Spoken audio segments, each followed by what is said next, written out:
Thank you, and now I would like to present President John Adams.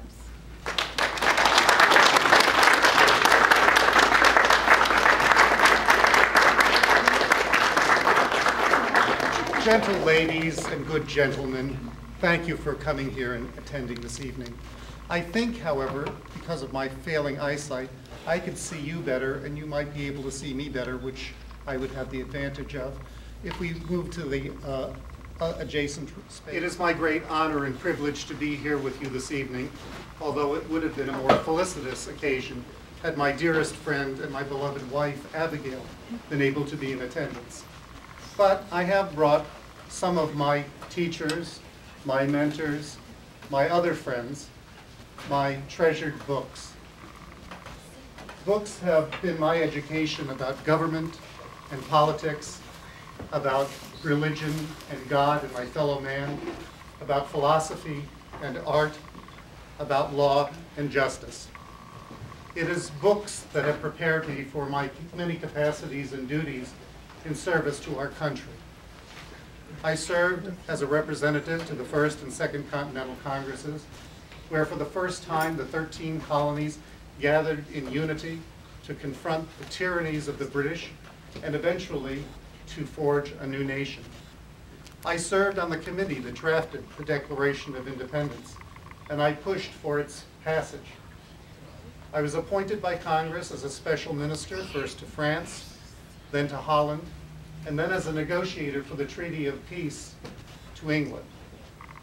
I was finally appointed as ambassador from the United States for the first time to the Court of St. James in London, which was a very nervous occasion for me, as I, an American revolutionary, was presented to the very English king who had so lately lost his American colonies.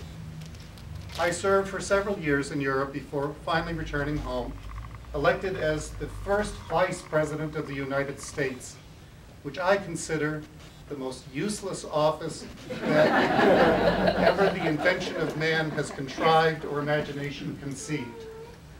But now I am most honored and most humbled to serve as your second president, following that mercurial hero, George Washington, who did so much to set the precedence of that office and establish its dignity.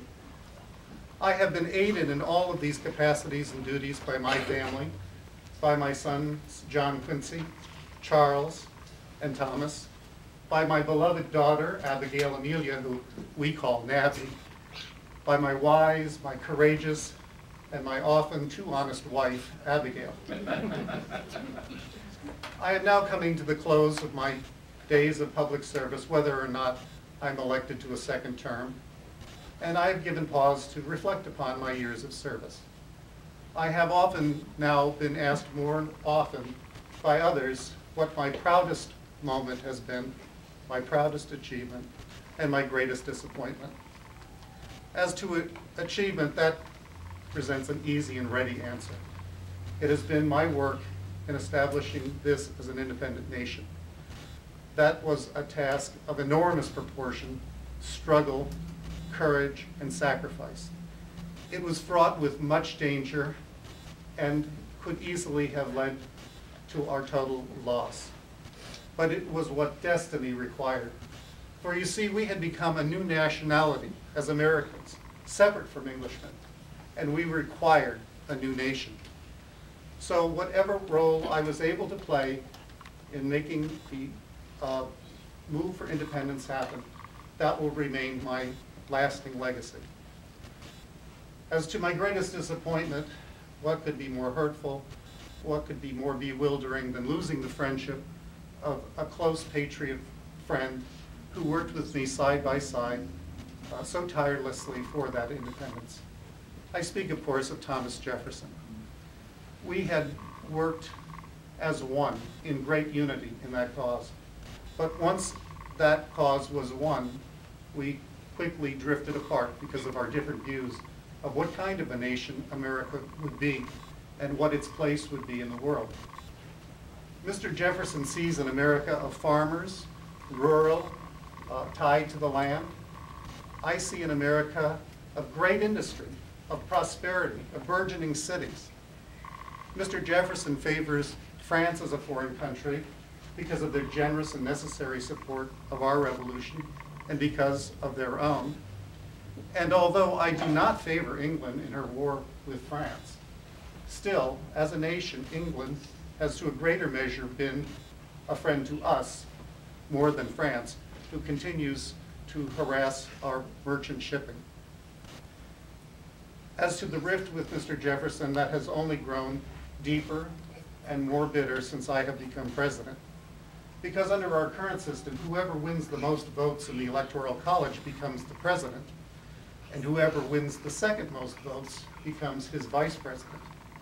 To have a president and a vice president so divided in opinion, it makes a situation where a common and unified administration is nearly impossible, and divisiveness almost inevitable. Still, I pray that in some future day we will be able to put aside our differences and may resume the warm affection and friendship we had in past years. In any event, I invite you to come and view part of my collection of books and other artifacts, and if you have any inquiries of me, I invite you to ask them, and as is in my power of memory to give answer, I will answer them. Thank you, and have a good evening.